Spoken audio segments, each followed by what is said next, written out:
எனக்கு ஒரு கண் பார்வை வந்துராதா, ஒரு அற்புதம் எனக்கு நடந்துராதா, பிறந்ததிலிருந்து நான் இப்படி வேதனையில் இருக்கிறேனே, எனக்கு உதவி செய்ய யாருமே இல்லாதனால தர்மம் எடுத்துக்கொண்டு இருக்கிறேன், என்னை கவனிக்க நேசிக்க யாராவது இருந்திருந்தால் என்னை வீட்டில் வச்சு சாப்பாடு கொடுப்பாங்க, அது கூட யாருமே இல்லை, நானே தெருவோரத்தில் உட்காந்து தர்மம் எடுத்துக்கொண்டு இருக்கிறேன், அப்போ என்னை போய் அதட்டுறீங்களா ஐயா அப்படின்னு. சுமார் பேசாத. அவன் ஒரு சாதாரண தர்மம் எடுக்கிற ஒரு மனிதனாக இருந்ததுனால மக்கள் அவனை அற்பமாக எண்ணி அவன் அசட்டை பண்ணி பேசினாங்க.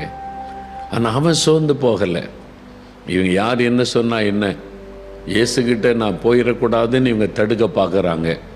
யார் என்ன சொன்னால் எனக்கு என்ன, எனக்கு ஒரு கண் பார்வை வேணும், இயேசுக்கிட்ட போனால் எனக்கு அற்புதம் நடந்துரும்னு நான் அறிஞ்சு வச்சிருக்கிறேன், கேள்விப்பட்டு இருக்கிறேன், விடக்கூடாது, இதான் நல்ல சந்தர்ப்பம்னு சொல்லி முன்னிலும் அதிக சத்தமாக கூப்பிட்டான், இயேசுவே தாவீதின் குமாரனே எனக்கு இறங்கும்.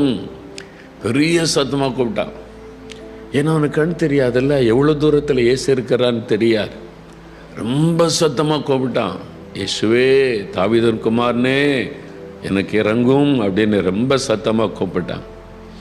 அந்த சத்தம் இயேசுவின் காதில் விழுந்த உடனே இயேசு நின்றார். வேதவசனம் சொல்லுகிறாரு, இயேசு நின்றார். Jesus stood still. வானத்தையும் பூமியை சிருஷ்டித்த தேவன், அண்ட சராசரங்களை சிருஷ்டித்த ஆண்டு நடத்துகிற அற்புதமான தேவன் ஒரு ஏழை மனிதனுடைய சத்தத்தை கேட்டவர் நின்றார். யாரோ என்ன கூப்பிட்டாங்க, எல்லாரும் நிற்கிறாங்க, சீஷர்கள் நிற்கிறாங்க, கூடி வந்து எல்லாரும் நிற்கிறாங்க. என்ன இயேசு நிற்கிறார், ஏன் இயேசு வேகமாய் போய் கொண்டவர் நிற்கிறாரு, ஏன் நிற்கிறீங்க ஆண்டவரே? யாரோ என்ன கூப்பிட்டாங்க. யாரோ ஒரு அபயக்குரல் என் காதல வந்து விழுந்தது. யாரோ தேவையில் இருக்கிறாங்க, யாரோ கஷ்டத்தில் இருக்கிறாங்க, யாரோ வேதனையில் இருக்கிறாங்க, யாரோ பாடுகள் மத்தியில் இருக்கிறாங்க, என்னை கூப்பிட்டாங்க, நான் உங்களுக்கு உதவி செய்யணும். இயேசு நின்றான். அது ஆண்டவரே நீங்கள் போங்க, அவன் ஒரு பிச்சைக்காரன், அவர் கண் தெரியாதவன், அவர் ரோட்டோரத்தில் உட்கார்ந்துருப்பவன், அவனுக்காக நீங்கள் போங்க. இல்லை, அவனை என்னிடத்தில் அழைத்து வாருங்கள். எல்லாரும் அவனை தர்மம் எடுக்கிறவன், கண் தெரியாதவன், பிச்சைக்காரன் அற்பமாக பேசுகிறாங்க. இயேசு சொல்கிறார், இல்லை, அவனையும் நான் தான் சிருஷ்டித்தேன், அவனையும் நான் நேசிக்கிறேன், அவனுக்கும் ஒரு அற்புதம் தேவை, அவனும் ஒரு வேதனையில் இருக்கிறவன், அவனுடைய துக்கத்தை நான் சந்தோஷமாக மாற்றணும், அவனை கூட்டிகிட்டு வாங்க இயேசு சொன்னார். இப்போ சீஷர்கள் ஓடி போய் கூட்டிகிட்டு வந்திருப்பாங்க. இயேசு உன்னை கூப்பிடுறாரு, இயேசு உன்னை அழைக்கிறார். இப்போ இயேசு கூப்பிடுகிறான்னு சொன்ன உடனே அவன் அந்த குருடருக்குரிய வஸ்திரத்தை தூக்கி எறிஞ்சிட்டு இயேசுகிட்ட வருகிறான். அப்போ வந்த உடனே இயேசு அவனை பார்த்து உடனே கேட்கிறாரு. 51ஆம் வசனத்தில் இயேசு அவனை நோக்கி, நான் உனக்கு என்ன செய்ய வேண்டும் என்று இருக்கிறாய்? நான் உனக்கு என்ன செய்யணும், உனக்கு என்ன வேணும்? அப்போ தான் அவன் கேட்குறான், ஆண்டவரே நான் பார்வை அடைய வேண்டும், நான் பார்வை அடைய வேண்டும், எனக்கு கண்ணு தெரியல, பார்வை அடைய வேண்டும். இயேசு அவனுக்கு ஒரு அற்புதம் செய்கிறார். இயேசு அவனை நோக்கி, நீ போகலாம், உன் விசுவாசம் உன்னை ரட்சித்தது என்று சொன்னார். உன் விசுவாசம் உன்னை சுகமாக்கிற்று, உன் விசுவாசம் உன்னை ரட்சித்தது, உன் விசுவாசம் உனக்கு அற்புதத்தை கொண்டு வந்து விட்டதுன்னு சொன்னார். உடனே அவன் பார்வை அடைந்தான். இம்மீடியட்லி உடனே அவன் பார்வை அடைந்தான். ஆண்டவர் உடனே அவனுக்கு கண் பார்வை கொடுத்தார். இயேசுடைய வல்லமை அவனை தொட்டது. அவனுடைய கண்களிலே பார்வை வந்தது, அவனுடைய கண்கள் திறக்கப்பட்டது. எவ்வளோ பெரிய சந்தோஷம்! இருளான அவனுடைய வாழ்க்கை வெளிச்சமாய் மாறினது. முதல் வெளிச்சத்தை பார்க்குறான். கண் தெரியாத ஒரு மனிதனுக்கு இருட்டாக தான் இருக்கும், வாழ்க்கையே இருட்டு இருட்டு இருட்டு. வெளிச்சம்னு ஒன்று இருக்கிறதே அவனுக்கு தெரிஞ்சிருக்கார். இப்போ வெளிச்சத்தை பார்க்குறான். எவ்வளோ சந்தோஷம் இல்லை? அன்னைக்கு இயேசு செய்த அன்னைக்கு செய்கிறாரா? நான் ஒரு சமயம் குஜராத்துக்கு ஊழியத்துக்கு போயிருந்தேன். குஜராத்துக்கு அநேக ஆண்டுகளுக்கு முன்னால் குஜராத்தில் ஊழியத்துக்கு போயிருந்தேன். பீல் மக்கள் மத்தியில் பிஷப் தேவதாஸ் அவங்க கூட்டம் ஒழுங்கு செய்திருந்தாங்க. ஒரு வயல்வெளியில் கூட்டம் பந்தலெல்லாம் அமைச்சிருந்த ஆயிரக்கணக்கான மக்கள். அதில் பிறக்கும் போதே கண் பார்வை இல்லாத ஒரு மகள், ஒரு பெண், இப்போ வாலிப வயசாகிவிட்டாள். அவங்க தாய் தான் கையை பிடிச்சி கூட்டிகிட்டு வரணும். எனக்கு அப்படி ஒரு பெண் கூட்டத்துக்குள்ளே வந்திருக்கே தெரியாது.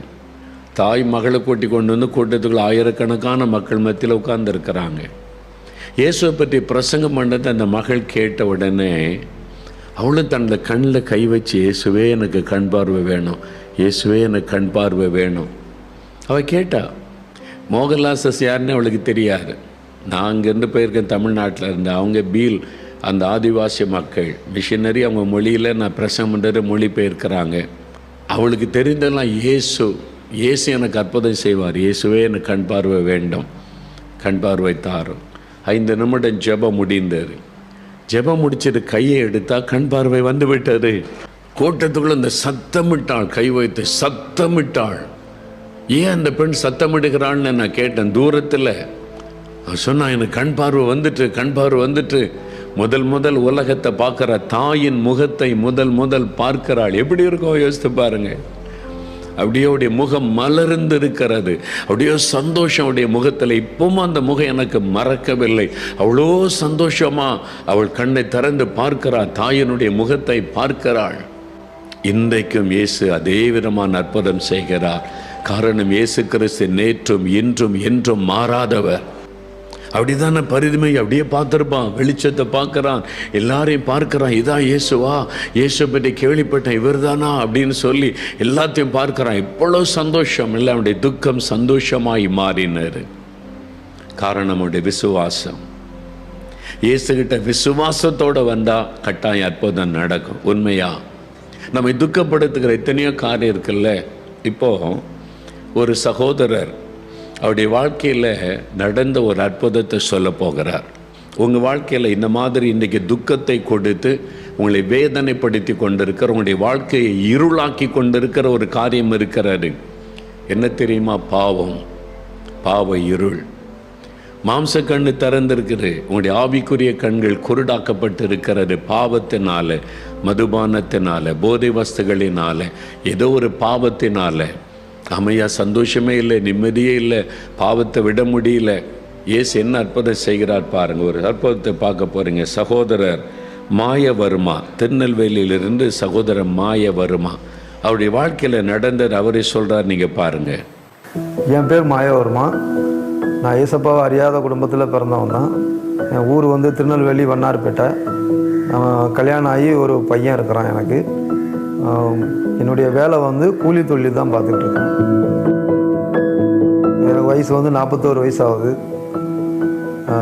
17 வயசுலேருந்தே நான் வந்து இந்த கஞ்சா, சாராயம் இதுக்கெலாம் நான் வந்து கொஞ்சம் அடிமையானேன். என் வாழ்க்கையை வந்து கஞ்சா இல்லைன்னா வாழ்க்கையே இல்லை, அந்த மாதிரிலாம் ஒரு ரொம்ப அடிமைத்தனமாக அது உள்ளே இறங்கி, கஞ்சா இல்லைன்னா ஒன்றுமே இல்லை, எவன் கஞ்சா இப்படி கொடுத்தாலும் அவன்கிட்ட போய் நின்றுக்கிட்டு வைக்கிக்கிட்டு இப்போ அப்படியே இருந்துக்கிட்டு இருந்தேன். கடைசியில் பார்த்தா என் மனைவியே என்னை கண்டு ஒளிய நிலைமையெல்லாம் வரும். வேலைக்கு போனோம்னா வீட்டுக்கு பணம் கொடுக்கறது கிடையாது. ஒரு நாளைக்கு 600 700 சம்பளம் வாங்குவேன். அந்த 600 700 சம்பளத்தை வாங்கி ஒரே தண்ணி அடிக்க 500 கொடுத்து கஞ்சா வாங்கி வச்சுக்கிடுவேன். அந்த 200 மீதி இருக்கிற 200 கூட யார்ட்டையாவது 100 வாங்கி ஒரு ஆஃபை வாங்கி வச்சுக்கிட்டு நைட்டு ஃபுல்லாக ஒரே போதை தான். வீட்டிலே என்னை வெறுத்து அப்படியே எல்லாருமே ஓரம் கட்டிட்டாங்க. முழுக்க வேலைக்கு போவ, பிடிச்சிட்டு எங்கேயாவது தெருவில் படுத்து கிடக்க, இந்த மாதிரி கஞ்சா அடிச்சுட்டு யாரு கூடயாவது போவேன், யாரு கூடயாவது போய் அடிதடி சண்டை இந்த மாதிரிலாம் போவேன். வாழ்க்கை கொஞ்ச நாள் ஜெயிலு இந்த மாதிரிலாம் வாழ்க்கை போய் கடைசி நிலமை பார்த்தோன்னீங்கன்னா ரோட்டுக்கே வந்துட்டேன். கடைசியில் தெருவில் இருந்தேன், தெருவிலேருந்து ரோட்டுக்கே வந்துட்டேன். ரோட்டில் தான் ஒரு 4 வருஷமாக ரோட்டில் தான் படுத்து வைக்க, எல்லாமே என் வாழ்க்கையே ரோடு தான். யாருமே என்னை பார்த்தா கூட யாரும் பேச மாட்டாங்க, என் ஒய்ஃபும் பேச மாட்டாங்க, என் பிள்ளைகள் என்கிட்ட பேசாது, யாருமே சொந்தக்காரங்க பந்தக்காரங்க ஒரு டீ கூட வாங்கி தர மாட்டாங்க. ஃபுல்லாக என் வாயிலேருந்து வர்ற வார்த்தைகள்லாம் கெட்ட வார்த்தை அதிகமாக வரும். கஞ்சா அடிக்காமல் என்னால் இருக்கவே முடியாது. கஞ்சாவை விடமாட்டோம்னு நான் சத்தியமே பண்ணியிருக்கிறேன். அந்தளவுக்கு விட முடியாது. கஞ்சாவில் வந்து ஒருத்தன் அடிமை ஆயாச்சுன்னா அதை வந்து விடவே முடியாது. எந்த ஒரு போதையும் நம்ம மனசை வச்சு கட்டுப்படுத்தி விட்டுறலாம். ஆனால் அந்த கஞ்சாவுக்கு அடிமையானவங்க வந்து இது வரைக்கும் நான் விட்டு பார்த்து சரித்திரமே கிடையாது. கஞ்சா தான் உலகம். விடணும்னு எல்லாத்தையும் நினச்சிருக்கிறேன். ஆனால் முழுக்க முழுக்க என்னால் விடவே முடியல. இந்த போதை பொருள் விடதுக்காக வேண்டி இந்த தண்ணி கஞ்சா இதெல்லாம் விடதுக்காக வேண்டி நம்ம ஒரு மனுஷனாக வாழணும் அப்படின்ட்டு நினச்சி நான் வந்து பல கோயில்களுக்கெல்லாம் ஏறி இறங்கியிருக்கிறேன். இதுவும் காணாதுன்ட்டு வட மாநிலத்தில் ஒரு ஃப்ரெண்டு மூலயமா சொல்லி ஒரு ஃப்ரெண்டு என்னை கூப்பிட்டு போனாப்புல. வடக்க ஒரு ஊர் உண்டு, அந்த ஊருக்கெலாம் போய் வந்து நான் வந்து விடணும்னு நினச்சிட்டு வந்தேன். ஆனால் அங்கே போயிட்டு வரும்போதே வந்து அங்கெல்லாம் வந்து சாராயம், பாக்கெட்டு சாராயம் இதெல்லாம் கிடைக்கும். அந்த பாக்கெட்டு சாராயத்தை வாங்கி பேக்கு நிறைய ஒரு 10 பாக்கெட் 20 பாக்கெட்லாம் வாங்கி விட்டு வந்து ட்ரெயினில் வரும்போதே குடிச்சிட்டு வர்றது. தெய்வம்னு ஒன்று இருந்தால் நம்மளை காப்பாற்றும் அப்படின்லாம் நம்பி இருந்தேன். எல்லா தெய்வத்தையும் கும்பிட்டு பார்த்தாச்சு, ஆனால் ஒரு தெய்வமும் நம்மளுக்கு கை கொடுக்கவே இல்லை. கிட்டத்தட்ட 25 வருஷத்துக்கு மேலே வந்து என்னால் அந்த போதை பழக்கத்தை விட முடியல. அப்போ தான் அந்த லாக்டவுன் ஆரம்பித்து இதெல்லாம் இருக்கும்போது நம்ம இனிமேல் நம்மளை கவனிக்கிறதுக்கு ஒரு தெய்வமே இல்லையா, நம்மளும் ஏகப்பட்ட கோயில் குளம் எல்லா கோயிலுக்கும் நம்ம இறங்கியாச்சு, இனிமேல் எந்த கோயிலில் நமக்கு இது பண்ண அப்படிங்கிற போது என் வாழ்க்கையே ஒரு கேள்விக்குறி ஆயிடுச்சு. அப்போ வந்து என்னுடைய மனைவியை வந்து ஒரு நாள் நான் வந்து ஒரு மிகப்பெரிய என்ன மாதிரி ஒரு மோசமான மனுஷன் இந்த உலகத்தில் யாருமே இருக்க முடியாது, அப்படி என் மனைவியை வந்து நான் வந்து அடித்தேன். மண்டையிலலாம் அடித்து முடியெல்லாம் பிடிச்சி இழுத்து ஓட ஓட விரட்டி அடித்து சட்டை சேலெல்லாம் சில நேரத்தில் கிழிஞ்சிரும், அப்படி ஒரு அடி கொடுமை. ஏற்கனவே நான் ஒரு 3 வருஷம் ஜெயிலுக்குள்ளே இருந்திருக்கேன். மறுபடியும் என் வாழ்க்கை வந்து ஜெயிலுக்கு போயிருமோ அப்படின்னு நினச்சி அப்போ தான் நான் வந்து ரொம்ப கடவுளை பாரமாக வேண்டினேன். கடவுள்னு ஒருத்தர் இருந்தார்னா நான் வந்து மறுபடியும் ஜெயிலுக்கு போகக்கூடாது அப்படின்னு நினச்சி வேண்டினேன். அப்போ தான் வந்து தன்னைத்தானே அறியாமல் ஒரு நாள் இந்த ஜெபிக்கலாம் வாங்க நிகழ்ச்சியை பார்த்தேன். ஜெபிக்கலாம் வாங்க நிகழ்ச்சியை வந்து மோகனை இந்த மாதிரி கிறிஸ்தவ இதில் வந்து நிறைய பேர் மோகனனை பற்றி நிறைய கேள்விப்பட்டிருக்கேன். அப்போ மோகனனை பற்றி நிறைய சொல்லுதாங்களே அப்படின்னு மோகனனை நிகழ்ச்சியை பார்க்க ஆரம்பித்தேன். மோகனனை நிகழ்ச்சியை பார்க்க எனக்குள்ளே ஒரு பாரம் உண்டாச்சு. அவருடைய வார்த்தைகள் அந்த பைபிளில் பேசுகிறது என்னமோ வந்து கடவுளை என்கிட்ட பேசுகிற மாதிரியே இருந்துச்சு. அந்த இடத்துல நானும் ஜெபம் பண்ண ஆரம்பித்தேன். ஜெபம் பண்ண ஆரம்பித்ததுலேருந்து என்னுடைய வாழ்க்கை ஆண்டவர்கிட்ட அழுது ஒரு நாள் ஒப்பு கொடுத்தேன் ஆண்டவர்கிட்ட. ஆண்டவரே, நீர் உண்மையான தெய்வமாக இருந்தீர்னா எனக்கு இதில் விடுதலை கூடும். நான் வந்து என் தாய் தகப்பனுக்கு ஒரு மனுஷனாக, என் பொண்டாட்டி பிள்ளைக்கு ஒரு நல்ல புருஷனாக நான் இருக்கணும் அப்படின்ட்டு அழுது தன்னைத்தானே அறியாமல் நான் அழுது ஒப்பு கொடுத்தேன். அன்னையிலேருந்து இன்னை வரைக்கும் ஆச்சு, கிட்டத்தட்ட ஒரு வருஷங்கிட்ட ஆகுது. இப்போ எந்த பழக்கமும் இல்லை. பீடி அடிக்கிற ஆளை கண்டாலும் எனக்கு பிடிக்கிறதே இல்லை. ஏசப்பா தான் மெய்யான தெய்வம்னு என் வாழ்க்கையில் அன்னைக்கு நான் புரிஞ்சுக்கிட்டேன். இப்போ வந்து இந்த கஞ்சா, பீடி, சிகரெட்டு, சாராயம் இதெல்லாம் எதுவுமே என் வாழ்க்கையில் இல்லை. எல்லாமே வந்து ஏதோ ஒரு ஒளிஞ்சு போன இருட்டுக்குள்ளே போன மாதிரி அதெல்லாம் போயிடுச்சு. என் வாழ்க்கையில் எதுவுமே இப்போ இல்லை. அப்படி ஒரு பரிசுத்தமாக நான் வாழ்ந்துக்கிட்டு இருக்கிறேன். முழுக்க அந்த ஜெபிக்கலாம் வாங்க நிகழ்ச்சி தான் என்னுடைய வாழ்க்கையை மாற்றிச்சு.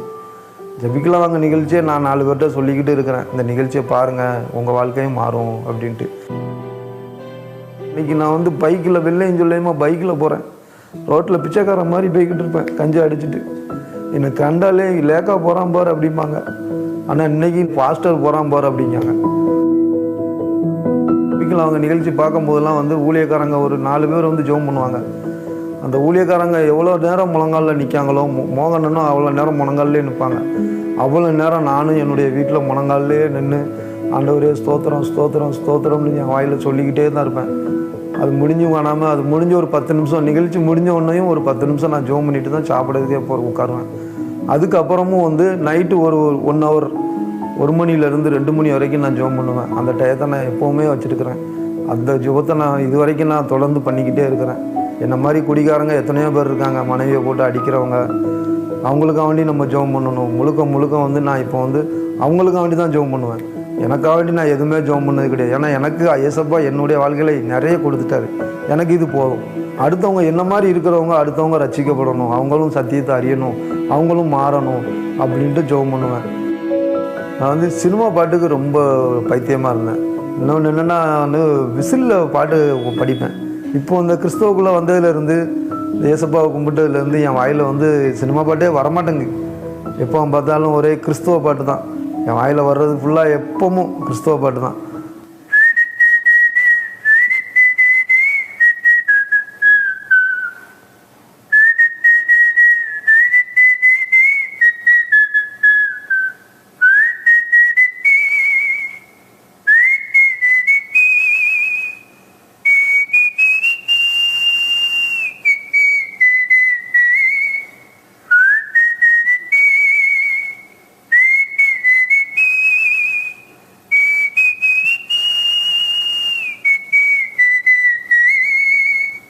எந்த ஏசப்பாவை நான் வெளிநாட்டு கடவுள்னு நினச்சி வெறுத்தனோ அதே ஏசப்பா தான் என் வாழ்க்கையை தொட்டு இன்றைக்கி என் வாழ்க்கையை ஒரு அற்புதமாக வச்சுருக்கிறாரு.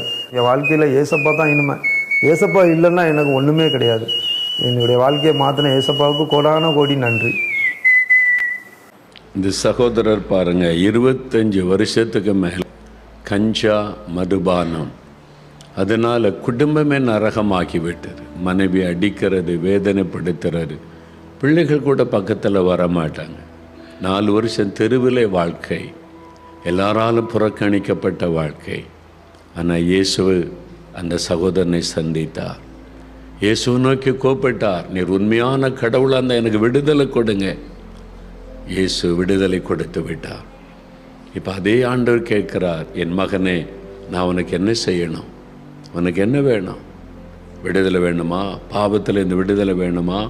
பரிசுத்த வேணுமா? மதுபானத்தில் இந்த போதை வஸ்து, கஞ்சா, இந்த போதை வஸ்துகளில் உனக்கு விடுதலை வேணுமா? இயேசுவால் உங்களுக்கு தர முடியும்.